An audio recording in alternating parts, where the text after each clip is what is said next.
Friends, in this lecture, we'll study one of the fundamental results in functional analysis. It is Hahn-Banach theorem.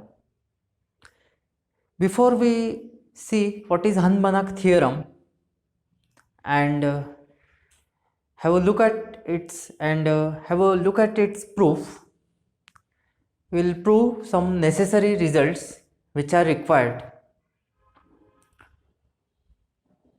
As a beginning, the name of our course is functional analysis. It is a second level course which assumes preliminary knowledge of linear algebra and analysis or metric spaces or topology. The word functional denotes three facts. First, it is linear. Secondly, it denotes boundedness or continuity.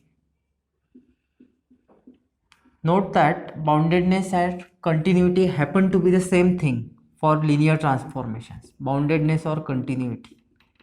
And thirdly, scalar valued functions.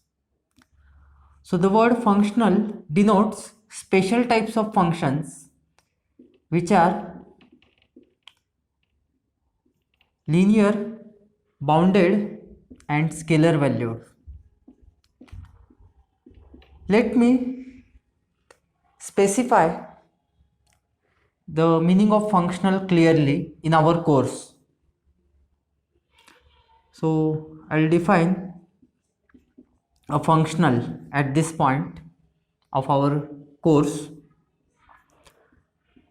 Let n be a norm-linear space. Let n be a norm-linear space and f be a function and f be a scalar valued function, f be a scalar valued function on n. What do you mean by scalar valued? If n is real norm linear space, if n is real norm linear space, then f will be function from n to r. If n is complex norm linear space, then f will be function from n to c. So scalar valued means real valued or complex valued, depending on whether n is real norm linear space or complex norm linear space. If f is linear and bounded, if f is linear transformation or linear function and it is bounded or continuous, if f is linear and bounded, that is continuous, then f is called functional. Then f is called functional.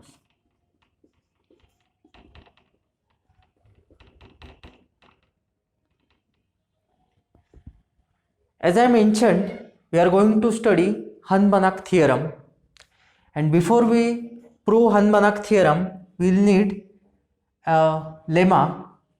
Let me write the statement of this lemma. The lemma states that, what is lemma? Lemma is a theorem which is used to prove a subsequent theorem. What is theorem in mathematics? Theorem in mathematics is any statement whose validity is established by giving a proof. What is lemma? Lemma is also a theorem which is used to prove a subsequent theorem. What is corollary? Corollary is also a theorem which follows from the earlier proved theorem. So basically lemma and corollary are also theorems. Lemma is used to prove another theorem and corollary is a theorem which follows from already proved theorem. All are theorems. Lemma may be thought of as a less important statement. That's why it is lemma.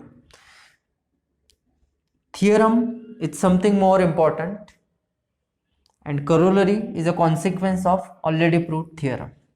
Okay, so we are going to prove the most fundamental one of the fundamental theorems of functional analysis, Hahn-Banach theorem, using this result. So we may call it as lemma for Hahn-Banach theorem. Let n be a non-linear space. Let n be a non-linear space and M be a linear subspace. M be a linear subspace of n, and M be a linear subspace of n.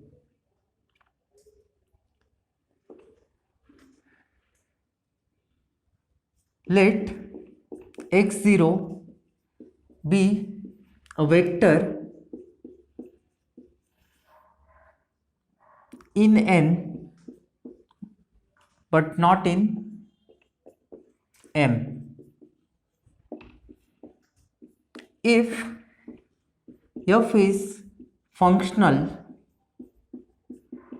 if f is functional on M, then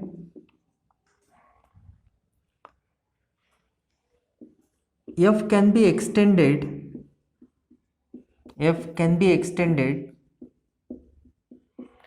to a functional f0 on space spanned by M and x0 such that norm of f is equal to norm of f0, where, let me specify what this notation denotes, where m plus x0 is the space or linear subspace, you can say, is the linear subspace of n spanned by M and x0. M means by all elements or all vectors of M and vector x0.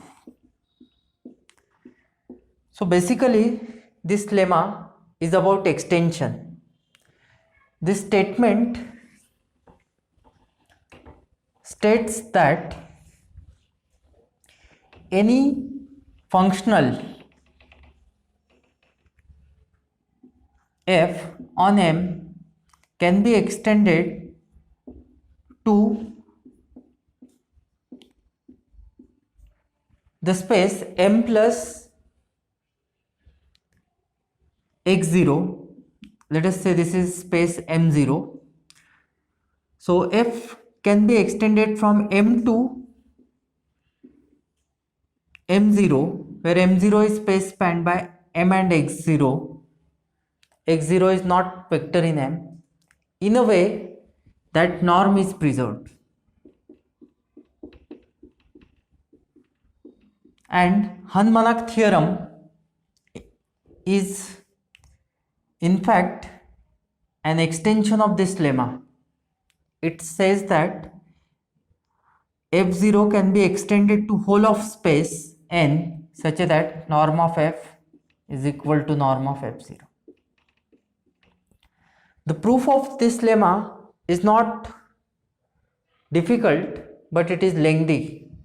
It involves some calculations and some adjustments, some inequalities it involves. So for the sake of simplicity, I am not going to discuss a detailed proof of this lemma in this lecture. I have given the detailed proof of this lemma in notes. I request you to refer to the notes for detailed proof of this lemma. However, I'll give you a brief idea of the proof. Without loss of generality, it is assumed that norm f is 1. Then two cases are considered. First case, n is real norm linear space,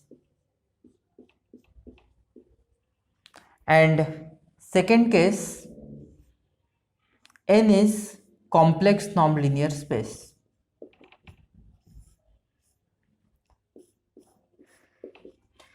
The second case makes use of first case. The second case makes use of first case.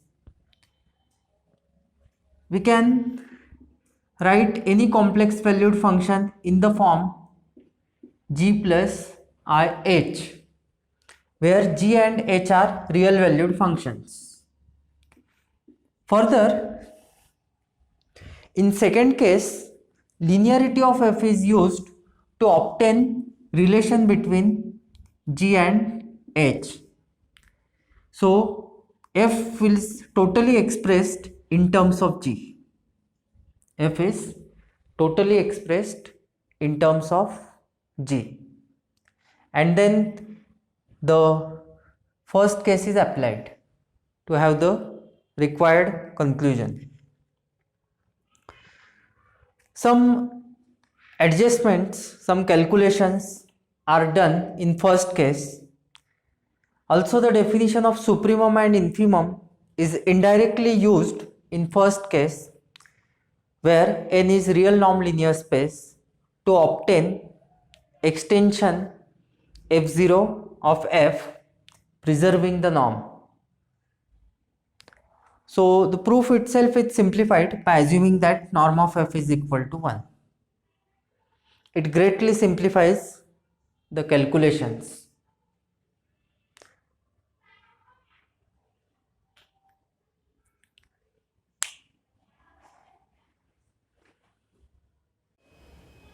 Students, we will study one of the fundamental results in the functional analysis, that is Hahn-Banach theorem. Let us see a statement of Hahn-Banach theorem. Let M be a linear subspace. Let M be a linear subspace of non-linear space n, of non-linear space n, and f be a functional on n, and f be a functional on n.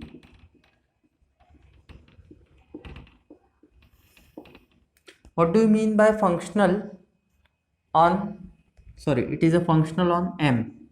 What do you mean by functional? It is linear, bounded and scalar valued function on M. Then f can be extended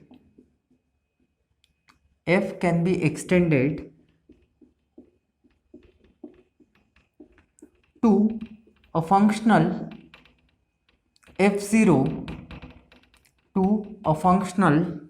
f0 on n, such that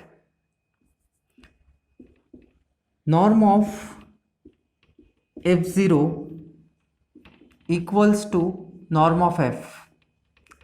So basically, Hahn-Banach theorem states that any functional can be extended to the whole space n preserving the norm. Any functional on any linear subspace can be extended to the whole space in a way that its norm is preserved. Okay, so this is Hahn-Banach theorem. The proof of this theorem is based on Zorn's lemma. What is Zorn's lemma? You must be familiar with Zorn's lemma. It is one of the indispensable tools of pure mathematics.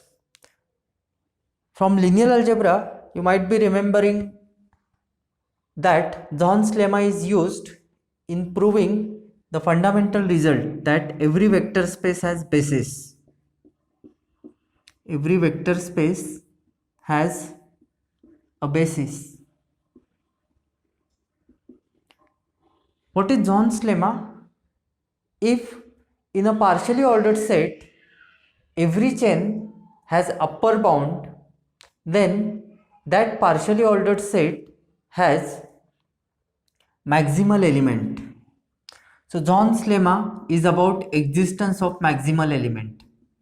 Maximal element in which set? In partially ordered set. Which type of partially ordered set? A partially ordered set where every chain has upper bound. I have given you all the details of Zorn's lemma in notes, so I would request you to refer to the notes for revising Zorn's lemma. We are going to use Zorn's lemma here as well. We begin by defining the set S as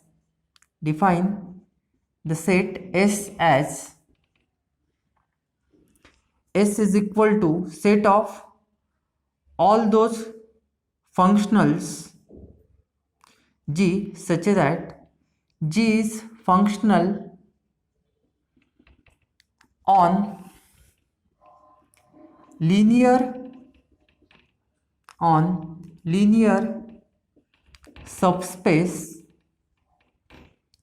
M dash containing M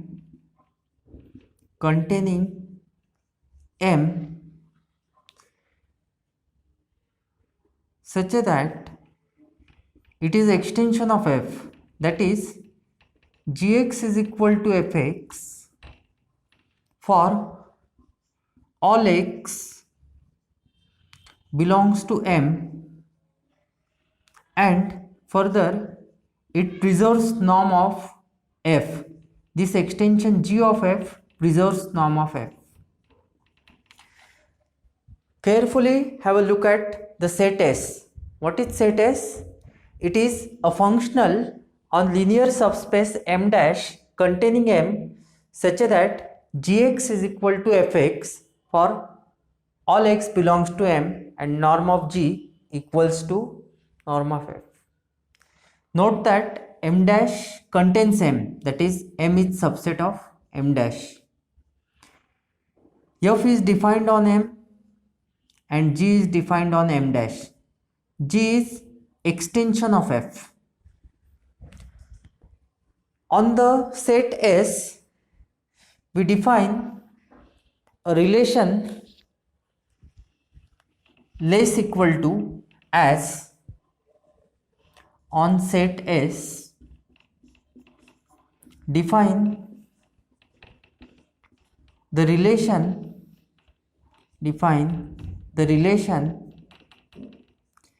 less equal to as G1 is less equal to G2 if two conditions are satisfied. Domain of G1 is subset of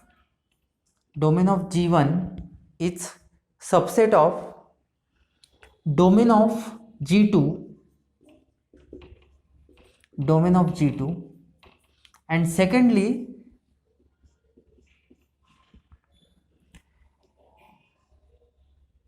G2x is equal to G1x for all x in the domain of G1, for all x in the domain of G1, the domain of G1. Let me write here, in the domain of G1. It is easy to observe that with this relation S becomes poset, a partially ordered set. So S less equal to is poset. It is partially ordered set. Partially ordered set. What is partial order? A relation on set S is partial order if it is reflexive, antisymmetric and transitive. So it is reflexive, antisymmetric and transitive, this relation, hence S is partially ordered set. If we take a chain or a simply ordered subset of in S, say Gi, and if we take G as union of all Gi's, let me explain something fundamental here. Set is the most fundamental concept of mathematics. Anything and everything that we deal with in mathematics is ultimately a set. Function f is a subset of A cross B, means it is a set, means it is a subset, means it is a set. So we can define union of functions as well. This is something that we are doing here. We are defining union of functions because functions are sets. Now the resulting union may not be a function, but in this case we are extending the functions. G2x equals to G1x for all x in the domain of G1. So due to this condition, the resulting union, which is G, is also a function. It is a well-defined function. Then if we take union of all these Gi's in the chain Gi, this is chain Gi, then G will be upper bound as every Gi will be less equal to G. This holds for every I. So thus what we proved, that every chain in this partially ordered set has an upper bound which is G. Let me write this. Every chain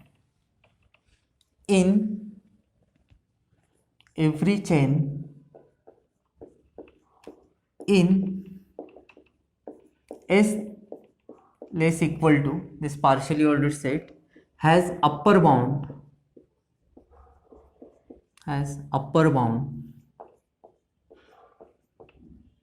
Therefore, by Zorn's lemma,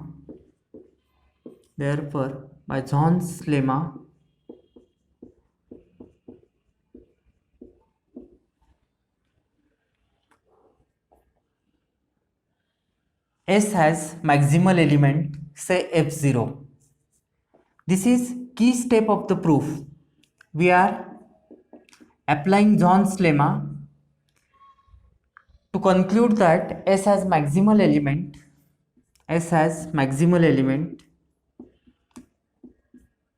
say F0, and this F0 is our required functional. Okay, say F0. For the sake of completeness, let me explain it further. We have proved a lemma earlier to this theorem, which I will quote here. Let the domain of F0 be P. Let the domain of F0 be P. set P is the domain. F0 is a functional on P. We claim that P is equal to N, that is F0 is a functional on N as required. Note that we want a functional F0 on N, on whole space. We claim that P is equal to N. So let me quote the lemma which we have proved. We shall use the following result at this point. We shall use the following result.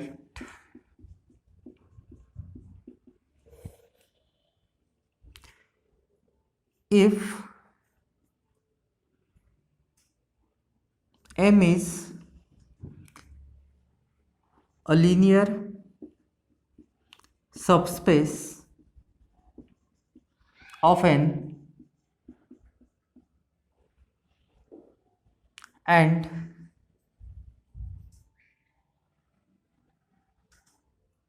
x0 is a vector not in M but in N, not in M,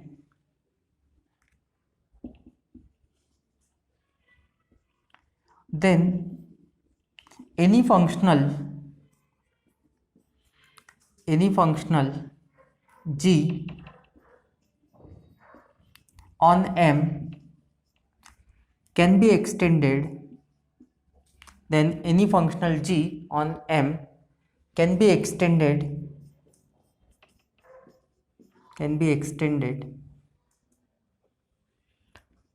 to a functional G0 on whole of space N, to a functional G0 on, not on whole of space, on the space spanned by M plus M and x0. So this is a linear subspace spanned by M and vector x0 on M plus x0 such that norm of G is equal to norm of G0. Call this as result star. We have proved this. It was the lemma in the previous lecture which we proved. Now we are in a position to prove our claim that domain of F0 is N. So we want to prove that P is equal to N. So suppose P is not equal to N, on contrary. We are giving a proof by contradiction. Suppose on contrary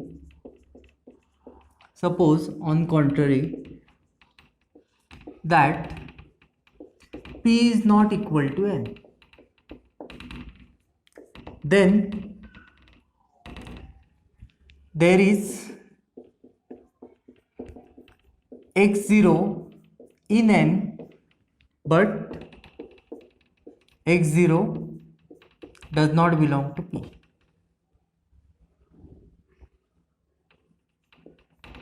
By star, the functional F0 on P can be extended to a functional, say F1, to a functional F1 on the space spanned by P and x0 such that norm of F0 is equal to norm of F1. I recall what we have done. What we have done here, F0 is function on P and F1 is a function on P plus x0. So we have extended F0 to F1 by using the lemma, the result star, in a way that norm of F0 equals to norm of F1. As F1 is extension of F0 and they preserve the norm of each other, So what we can say by definition of our relation? So norm of f0 is less equal to f1 because f1 is extension, but f1 cannot be equal to f0 as f1 is a function on larger set. It is a functional defined on a proper superset of P. So basically this follows from the fact that as x0 does not belong to P, f1 of x0 is defined but f0 of x0 is not defined, so these two are not going to equal. This contradicts the maximality of f1. This contradicts the maximality of f1. This contradicts the maximality of f1. Maximality of f1, sorry, f0, because in this case we could write f0 is, say, f1 and f1 is not equal to f0. So this is contradiction to the maximality of f0. What is definition of maximal element? If we have some element like f1 satisfying this, then f1 must be equal to f0. This is not the case here. Hence our assumption was wrong. What we had assumed, P is not equal to n. Hence P must be equal to n, and thus f0 is the required functional on n. Thus f0 is the required functional